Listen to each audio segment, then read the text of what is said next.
Qu'une pensée, quand elle touche notre terre, elle devient un monde indépendant qui va vivre avec nous.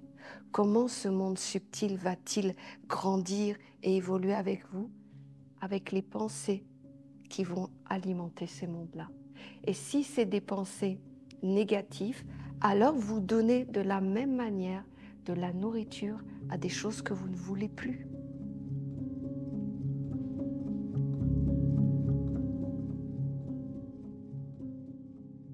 Bien sûr, vous le savez, le monde des pensées est le monde qui permet d'alimenter ce qui est à l'intérieur de nous. Et grâce aux pensées, on ennoblit, on fait grandir, on élève nos belles pensées. Mais également, quand on est inconscient, eh bien, on continue à alimenter les imperfections qu'on essaie de travailler au quotidien. Mais finalement, c'est comme si, en fait, on faisait le travail et qu'à côté, eh bien, on, on faisait comme si on enlevait tout le travail qu'on était en train de faire par nos prières, par nos rites, par nos désirs. Le fait d'être inconscient et de laisser des pensées venir à l'intérieur de nous, en fait, c'est le mécanisme naturel pour nourrir un corps.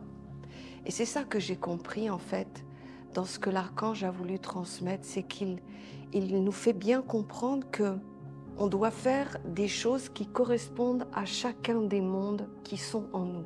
Nous avons 3 sortes de mondes en nous. Nous avons le monde de la matière, notre corps, nos liens avec le physique, notre job, notre famille, tout ce qui fait que sur la terre, finalement, on est posé et on peut se consacrer à notre vie intérieure. C'est ce qu'on appelle les lois de la matière. Et donc, qu'est-ce qui nous est demandé, nous, en tant qu'humains sur la Terre, c'est de permettre à notre corps d'être le plus en santé pour qu'il nous permette de réaliser notre mission. Parce que sans notre corps, bien nous ne faisons aucune expérience de la vie et nous ne pouvons pas évoluer. Notre corps est notre garant, notre contenant qui permet justement de travailler nos qualités, nos vertus. Donc, qu'est-ce qu'il faut faire en réalité sur ce plan de la matière? Il faut manger correctement pour que notre corps soit en santé. Il faut respirer correctement, donc ne pas passer ses journées devant Internet et essayer de respirer avec de l'air naturel et pas une air qui est empreinte de mort et pas de vie. Il faut un sommeil pour que le corps puisse se purifier dans la première partie de la nuit où en fait il nettoie tout notre organisme de tout ce qu'on lui a fait subir la journée. Et après, vous avez en fait votre partie de validation des mondes, c'est-à-dire tout ce que vous avez rencontré dans votre quotidien, dans votre deuxième sommeil. Eh bien, en fait, c'est là où vous dites, je vais répondre à cette question, je vais modifier cet acte que j'ai fait dans ma vie qui me définit à ça. Et en fait, il y a toute une digestion qui est faite la nuit sur finalement qu'est-ce que vous gardez dans votre cheminement intérieur et qu'est-ce que vous éloignez de votre vie. Donc vous voyez, il y a des petites choses à faire. Il faut de l'amour, de la tendresse, de l'affection. En fait, il faut que le corps soit heureux. Quand on donne ça au corps, on fait tout simplement ce qu'il faut pour avoir un corps fonctionnel. C'est là souvent où on se trompe. On pense qu'en mangeant bio, qu'en faisant des rites physiques, qu'en ayant une certaine hygiène de vie, en fait, on est en train de construire sa vie supérieure, ses mondes supérieurs. En fait, non. Non. Vous êtes en train de donner des conditions favorables à votre vie pour être dans les meilleures dispositions. Premier corps de terre, premier corps du monde, premier corps de l'incarnation. Vous avez un deuxième corps qui est celui où on doit finalement être très agissant. Voyez, la première partie, le corps de la terre ou le corps de l'incarnation, vous avez juste à prendre des bonnes habitudes. Pas plus que ça. Vous n'avez pas à faire d'efforts, à transformer les mondes, à vous battre avec les mondes. Vous avez juste à prendre des bonnes habitudes. Au lieu d'aller chez McDo, vous allez au magasin bio. Au lieu de passer 10 heures devant un ordinateur, eh bien, vous faites des pauses quand vous ne pouvez pas faire autrement pour vous laver. Vous voyez, c'est des habitudes où on a conscience qu'on doit préserver notre capital qui va nous permettre de réaliser des choses. Mais ça ne va pas construire votre vie intérieure. La deuxième partie va être en fait cette partie où vous allez devoir ouvrir et fermer les portes, dire oui et dire non, et faire en sorte de finalement être plus large, c'est-à-dire être en conscience avec les mondes subtils qui sont autour de vous, qu'on a nommés de plein de façons. Je vais vous les redire, mais je sais que c'est intellectuel pour beaucoup d'entre vous, mais il y a la terre, l'eau, l'air, le feu, qui fait partie d'un monde plus subtil, même si nous l'avons à l'intérieur de nous. Nous avons les éléments, les esprits, les génies et les égrégores. Donc en fait, toute cette partie-là, c'est à nous d'être conscients dans notre contenant, dans notre corps, pour dire quel genre de pensée vous voulez manger. Parce que vous voyez, en fait, ces mondes intérieurs, ils ne se nourrissent pas de vos désirs, de vos souhaits, parce que vous le sauriez. Si à un moment donné, vous aviez voulu travailler la pureté, vous l'avez invoqué, vous l'avez appelé et que ça ne s'applique pas dans votre vie, c'est qu'à un moment donné, il y a d'autres mondes qui se sont nourris à la place de cette vertu. Ok?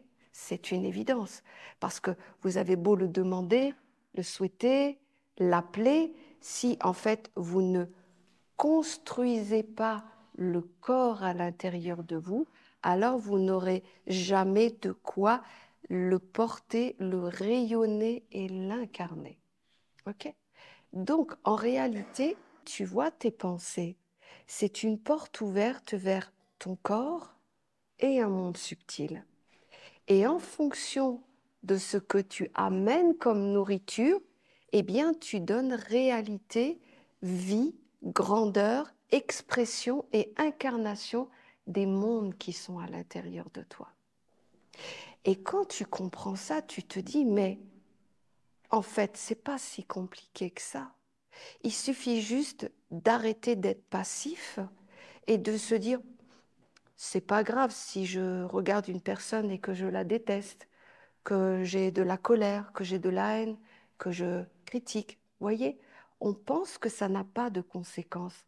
Eh bien, c'est là où je trouve que c'est tellement éclairant que ça a inévitablement de la conséquence avant tout sur vous-même. Pourquoi? Parce que le fait de faire cela, je ne dis pas que ce soit bien ou pas bien, ce n'est pas le propos, mais le fait de le faire, en fait, c'est ce que tu es en train de te dire à ton corps et à tous les mondes subtils, en fait, je suis ça. Et je donne cette nourriture à tous ces mondes qui vivent à l'intérieur de moi. Ces mondes-là, ils attendent de vous, en fait, le moyen de s'incarner, de prendre de la place, de l'expression. Et comment vous voulez que cela arrive? Eh bien, essentiellement, pas que, mais essentiellement par les pensées qui vont arriver. Il faut que vous les conscientisez, que vous soyez là, que vous allumiez votre cœur avec cette pensée, c'est-à-dire que vous donniez de l'intensité, du volume, de la grandeur, de l'expression, et qu'en fait ça descende pour nourrir tout ce qui est dans vos fondements de vie. Je vous ai déjà expliqué qu'une pensée, quand elle touche notre terre, elle devient un monde indépendant qui va vivre avec nous. Comment ce monde subtil va-t-il grandir et évoluer avec vous? Avec les pensées qui vont alimenter ces mondes-là. Et si c'est des pensées négatives, alors vous donnez de la même manière de la nourriture à des choses que vous ne voulez plus, puisque vous ne les voulez plus. Vous les subissez, vous êtes triste, vous êtes malheureux de ça, mais par votre passivité de vie ou votre non-savoir, eh bien, en fait, vous laissez un mécanisme se faire naturel, C'est-à-dire, vous êtes là et vous êtes pris par le monde des pensées, puis vous voyagez avec, et puis vous laissez, en fin de compte, les choses se faire. Ah, celle-là, je l'aime pas. Regarde, elle est mal habillée. J'aime pas son parfum. J'aime pas sa façon de parler. Et en fin de compte, on pense que ça n'a pas de conséquences. Eh bien, en réalité, ça a la conséquence du goût que vous avez. Vous voyez? Parce qu'à la fin, on est identifié dans notre champ de vie, c'est-à-dire de ce qu'on transpire, de ce qu'on respire, de ce qu'on transmet. En fait, on est identifié à la qualité de la nourriture qu'on a mangée dans une journée. Pas physique, la nourriture des pensées. Et c'est ce qui fait qu'on a un goût.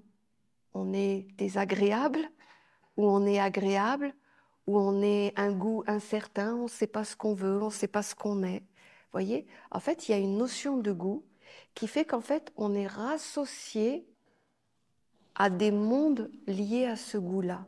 Je donne un exemple.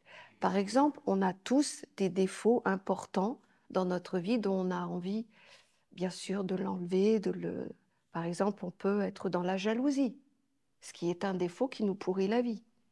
Eh bien, vous voyez le fait de toujours regarder quelqu'un et regarder son téléphone, de regarder à quelle heure il est rentré, à qui il parle. Bref, en fait, à chaque fois que tes yeux animent la jalousie, eh bien, vous savez que cette jalousie, elle s'ancre, elle se renforce et elle devient même plus forte que toi. C'est elle qui va décider pour ta vie. Et c'est à ce moment-là que tu te dis, bon, soit en fin de compte je suis passif et je laisse la vie s'animer comme ça, au bout d'un moment, en fait, je ne vais pas être l'être de bonté que je sais être à l'intérieur de moi, mais je vais être identifié devant tous les mondes, physiques, subtils et spirituels, comme l'être de la jalousie, tout simplement, parce qu'en fait, au bout d'un moment, tu respires jalousie, tu penses jalousie, tu regardes jalousie, t'écoutes jalousie. Et c'est ce qui fait qu'à un moment donné, tu as le goût de la jalousie qui, en fait, te ramène à l'égrégore de la jalousie. Et l'égrégore de la jalousie, vous savez ce qu'il fait? C'est qu'il prend votre corps et il met des mécanismes inconscients. C'est-à-dire que tu ne peux pas sortir de la jalousie. Je m'explique. Tant que tu es inconscient dans ton corps, c'est cet égrégore qui prend ton corps. Si tu es conscient dans ton corps, c'est-à-dire si tu l'habites, si tu sais que tu es là, que tu es en train de générer des pensées, que tu es en train de ressentir des sentiments, c'est-à-dire si tu es là dans ton corps présent, alors personne d'autre peut prendre ta place. Tu comprends? Mais quand tu es absent, je vous en ai déjà parlé, combien de temps dans une journée vous êtes conscient dans votre corps? Très peu de temps. Sur 10 heures, en réalité, vous allez peut-être être conscient 2 heures, 3 heures. Et le reste du temps, vous êtes où? Qui anime votre corps? Qui vous fait réagir? Qui vous fait parler? Qui vous fait regarder? Eh bien, tout ce qui est dans votre fondement de vie. Et comme vous n'êtes pas là pour diriger la barque, eh bien, c'est en fonction, voilà, du moment présent. Par exemple, vous vous levez de bonne humeur, il y a de grandes chances qu'il y a des belles choses qui vont sortir de vous. Et dans ces cas-là, c'est comme un appel. Vous allez avoir envie de beauté, voilà, de légèreté, de clarté. Et en fait, votre vie va être rythmée avec ce qui habite à l'intérieur de vous. Et les pensées, vous allez aller les chercher même inconsciemment. Mais imaginez que vous soyez beaucoup plus quelqu'un qui est en train de vous plaindre, mécontent, triste, passif, dans la critique, et tout ce qui fait que finalement, vous regardez toujours la vie vers le bas. Eh bien, c'est ce qui va se passer le matin. Vous allez vous cogner le pied dans votre lit, et en fait, moi, je blague, mais c'est un peu ça, vous allez avoir comme une ambiance, quelque chose. C'est bien plus que ça, mais ce n'est pas le sujet pour parler de ça. Mais le matin, vous partez avec une impulsion primaire, primordiale. Et en fin de compte, cette impulsion, si vous la gardez, si vous êtes inconscient, elle va diriger toute votre journée. Si vous êtes conscient et que vous prenez les rênes de votre vie et que vous choisissez la vie que vous allez mener aujourd'hui, c'est-à-dire à quoi vous allez la consacrer, alors en fait, vous faites appel à tous vos fondamentaux en vous. Si vous êtes inconscient dans votre vie, alors vous allez tout simplement constater que vous vivez, que vous pensez, que vous respirez et que vous êtes presque une machine à fonctionner.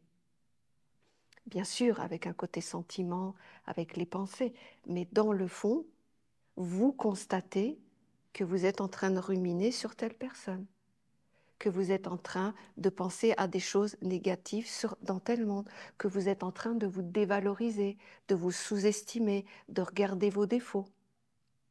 Tout ça définit le goût de l'être que vous êtes. Et c'est tellement important de le comprendre qu'en fait, il n'y a plus ce côté passif où on est puni. C'est pas de notre faute, c'est notre karma, c'est à cause de nos ancêtres, c'est transgénérationnel, c'est les offenses qu'on a fait dans notre vie passée.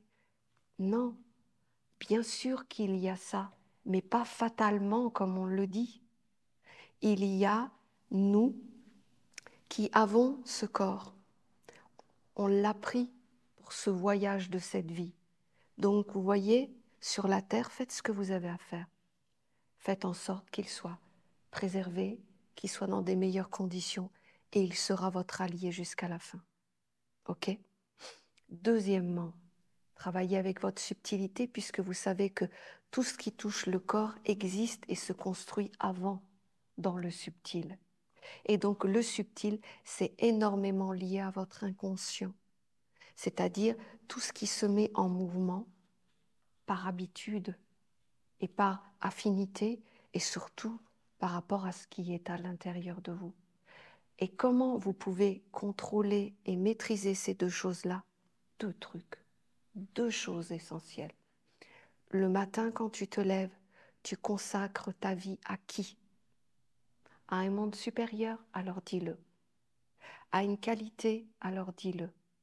Ne dis pas que tu es juste vivant pour vivre sur la terre. Dis quelle est ta maison. Dis quel est ton monde. Dis quels sont tes parents. Dis quelle est ta vocation de vie. Tu le dis à travers un mot. Par exemple, aujourd'hui, je suis dans le corps de la mère. Donc, je vais continuer mon éducation aujourd'hui sur la qualité que je vais vouloir prendre. Par exemple, je vais vouloir développer en moi la patience. Je donne un exemple. Eh bien, vous voyez, vous vous levez le matin en disant, voilà, je suis dans le corps de la mère parce qu'elle est mon éducatrice aujourd'hui dans cette vie, ou je suis avec l'archange, comme vous voulez. C'est vos histoires. Mais en tout cas, vous devez choisir avec qui est votre référent, qui est votre parent, qui est votre instructeur dans la vie. C'est important de le dire. Est-ce que c'est le monde extérieur qui va te pousser à être plus performant, à être plus clair dans ta tête, à être plus en forme dans la santé pour que tu sois encore plus opérationnel dans la vie? Si tu ne le dis pas, c'est ce qui se passe déjà dans ta vie. Tu te renforces, pas pour ton capital de lumière, mais pour être encore plus opérationnel sur la Terre. Ton corps de lumière, tu le sais, c'est quand tu prends une décision et qu'en fait, ça s'ancre dans ta vie et ça devient. Si personne n'est passé entre deux pour prendre cette énergie, cette impulsion, cette force, c'est qu'en fait, tu es toi-même le chef de ta vie. Si entre deux, tu vois que par exemple, tu as appelé l'ange, voilà, de la patience, et que tu as fait le rituel, et que tu l'as pensé, et qu'en fait, après le reste de la journée, ben, tu as vaqué à tes occupations, eh bien, si tu vois qu'en 7 jours, eh bien, il n'y a pas des pensées qui arrivent de ça, si tu vois que ton goût de la vie ne va pas aller plus vers ça, eh bien, c'est qu'entre deux, ton inconscient a donné tout ça à la matière. C'est-à-dire que vous allez être plus performant dans votre travail, dans votre compréhension de telles choses, dans vos explications dans la vie. Vous allez vous augmenter dans la vie, mais pas pour votre vie intérieure. Ce qui est important de comprendre, c'est que là où vous devez être hyper conscient, agissant et présent, c'est dans vos pensées. Parce que les pensées, comme je viens de vous le dire, c'est une nourriture directe avec ce que tu portes dans les fondements de ta vie. Mais c'est ce qui aussi aère et fait circuler à l'intérieur de toi, en fait, les mondes qui sont bloqués dans les articulations et dans plein d'aspects de ton corps. Ce qui fait qu'en fait, ça fait sortir, comme quand on passe, vous voyez des fois, on passe sur quelque chose et il y a les petites plantes qui s'élèvent comme ça dans le ciel. Eh bien, ça veut dire qu'en fait, vous ne permettez pas que les choses s'ancrent dans votre corps, comme des tumeurs, comme des cellules cancéreuses, comme des choses, des articulations qui vont se bloquer. Vous devez, avec vos pensées, le faire descendre dans le cœur. Et là, à ce moment-là, la pensée, vous devez l'amplifier dans votre vie. Vous devez lui donner du goût, du volume, de l'extension. Et c'est à ce moment-là, en fait, que vous êtes en train d'impacter tout votre corps à travers votre sang, vos cellules et tout ce qui circule dans votre corps.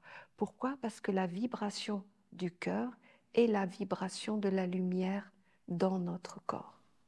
Et dès que notre cœur s'allume, vibre, chante, alors la lumière est présente. Il n'y a rien d'autre qui peut arriver.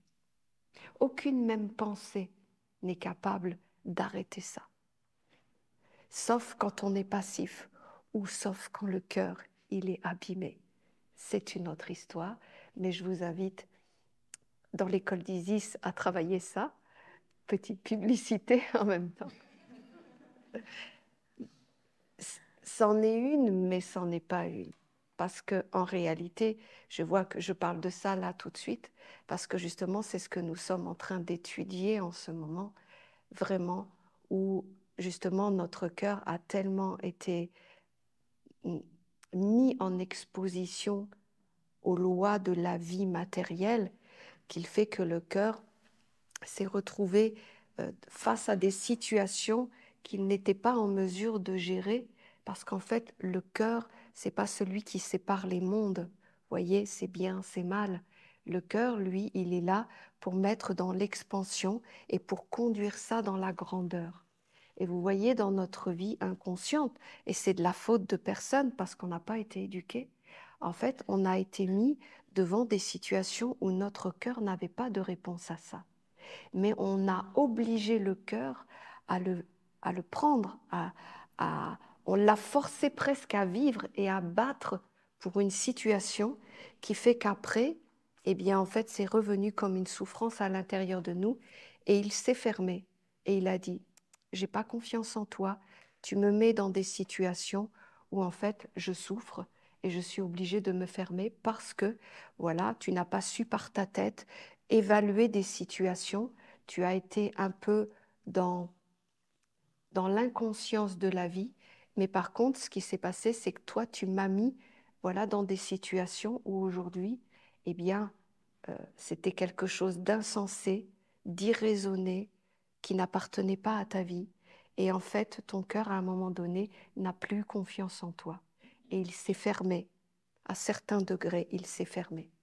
Ce qui fait qu'aujourd'hui, il est toujours vivant, il est toujours dans l'expression, mais en fait, il ne fonctionne peut-être qu'à 50%, ou peut-être à 40, ou peut-être à 60. Je ne sais pas, ça dépend de la vie de chacun. Mais il y a une certitude, c'est qu'aujourd'hui, votre cœur ne peut pas vous conduire vers la lumière.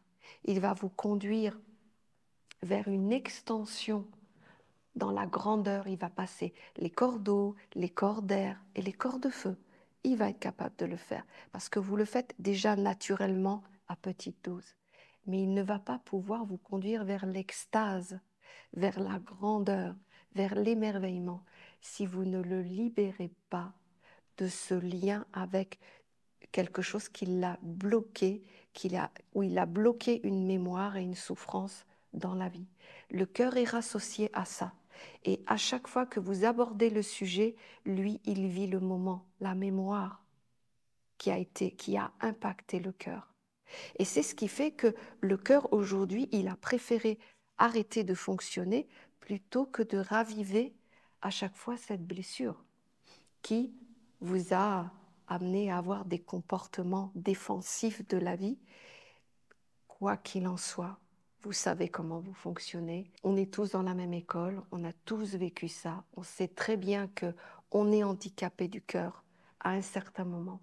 Et qu'en fait, là, aujourd'hui, par ce chemin de lumière, et justement par cette science, vous voyez, de cette compréhension basique de récupérer sa respiration intérieure par le choix des pensées et par la décision de avec qui on œuvre au quotidien, en fait, on délimite un petit peu notre sphère subtile respiratoire où finalement on dit qu'on est, par exemple, moi j'aime le faire, mais par exemple dire que voilà, je suis avec la mère et je suis voilà dans son ventre en train de grandir et de naître et de me construire et qu'en fait c'est elle mon instructrice et c'est elle ma guide et c'est elle qui, qui a le droit de me reprendre et c'est elle qui me montre les lois de la vie.